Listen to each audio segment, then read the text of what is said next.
अगर सच्चा विश्वास परमात्मा के प्रति हृदय आंगन में जागृत हो जाए तो दसों दिशाएं उसके कल्याण का मार्ग बना देती हैं। एक राजा के नगर में देवदास नाम के एक भक्त रहते थे। आरंभ से ही उनके घर में भक्ति का वातावरण रहता था। देवदास जी का स्वभाव बहुत भोला भाला था। वे किसी से अधिक मतलब नहीं रखते थे और अपने नाम जप में ही मग्न रहते थे। उनका विवाह करने का विशेष मन नहीं था, लेकिन घर वालों की इच्छा का मान रखते हुए उन्होंने विवाह कर लिया। उनकी पत्नी का नाम उर्मिला था।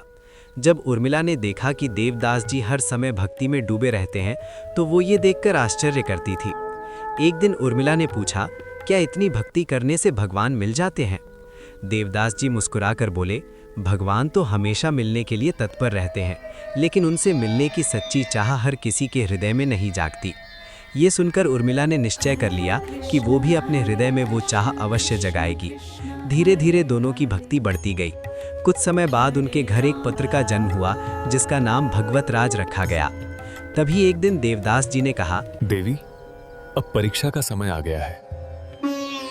मैं किसी भी परीक्षा के लिए तैयार हूँ। एक रात देवदास जी ने उर्मिला को रात 1 बजे उठाया। देवी, चलो मेरे साथ। आधी रात को कहाँ? जैसा मैं कहूँ वैसा करो। बच्चे को गोद में लेकर उनके साथ जंगल की ओर चल पड़ी। जंगल के बीच पहुंचकर देवदास जी ने कहा, इस बच्चे को पेड़ के नीचे रख दो और मेरे साथ चलो। ये क्या कह रहे हो? रात में ये बच्चा अकेला कैसे रहेगा? देवदास जी बोले, यही तुम्हारी परीक्षा है। अगर तुम्हारे मन में संदेह है तो तुम वापस घर जा सकती हो। उर्मिला ने अपने दिल पर पत्थर रखकर बच्चे को बड़े वृक्ष के नीचे रख दिया और देवदास जी के साथ आगे बढ़ गई। दोनों देवदास जी के गुरु की कुटिया पर पहुंचे। देवदास जी ने सारी घटना गुरुजी को बताई। गुरुजी ने दोनों को कुछ नियम बताए और भजन साधना का मार्ग समझाया। देवदास जी और उर्मिला ने पूरे 12 वर्ष गुरुजी के पास रहकर भक्ति की। उर्मिला के मन के लगभग सभी प्रश्न समाप्त हो गए। मन में शांति और चेहरे पर भक्ति का तेज आ गया। लेकिन एक प्रश्न उसके मन में बार बार उठता रहा, मेरे बच्चे का क्या हुआ होगा? एक दिन उर्मिला से रहा नहीं गया और उसने देवदास जी से कहा कि ये प्रश्न उसके भजन में भी बाधा बन रहा है। उसी समय देवदास जी ने कहा, चलो मेरे साथ।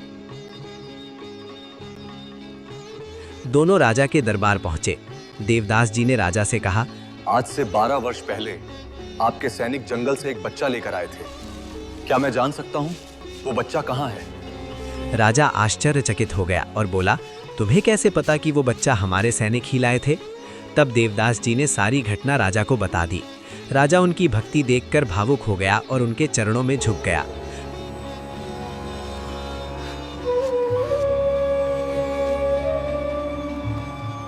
फिर उसने आदेश दिया कि भगवत राज को दरबार में लाया जाए। जब भगवत राज दरबार में आया तो उसका भव्य स्वागत हुआ।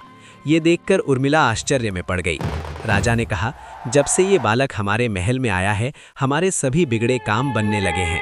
आपका पुत्र भगवत राज बहुत तेजस्वी, विनम्र और प्रशंसनीय बालक है। राज्य के लोग उससे बहुत प्यार करते हैं। ये सुनकर उर्मिला की आंखों में आंसू आ गए और उसने अपने पुत्र को गले लगा लिया। तब देवदास जी बोले, तुम अपने पुत्र को देखना चाहती थी ना? आज वो तुम्हारे सामने राजा बनकर खड़ा है। हमने उसे भगवान के भरोसे छोड़ा था और भगवान ने उसे राजा बना दिया। तब उर्मिला ने पूछा, तुम्हें कैसे पता चला कि राजा के सैनिक ही उसे लेकर आए थे? देवदास जी ने कहा, ये सब भगवान की लीला थी।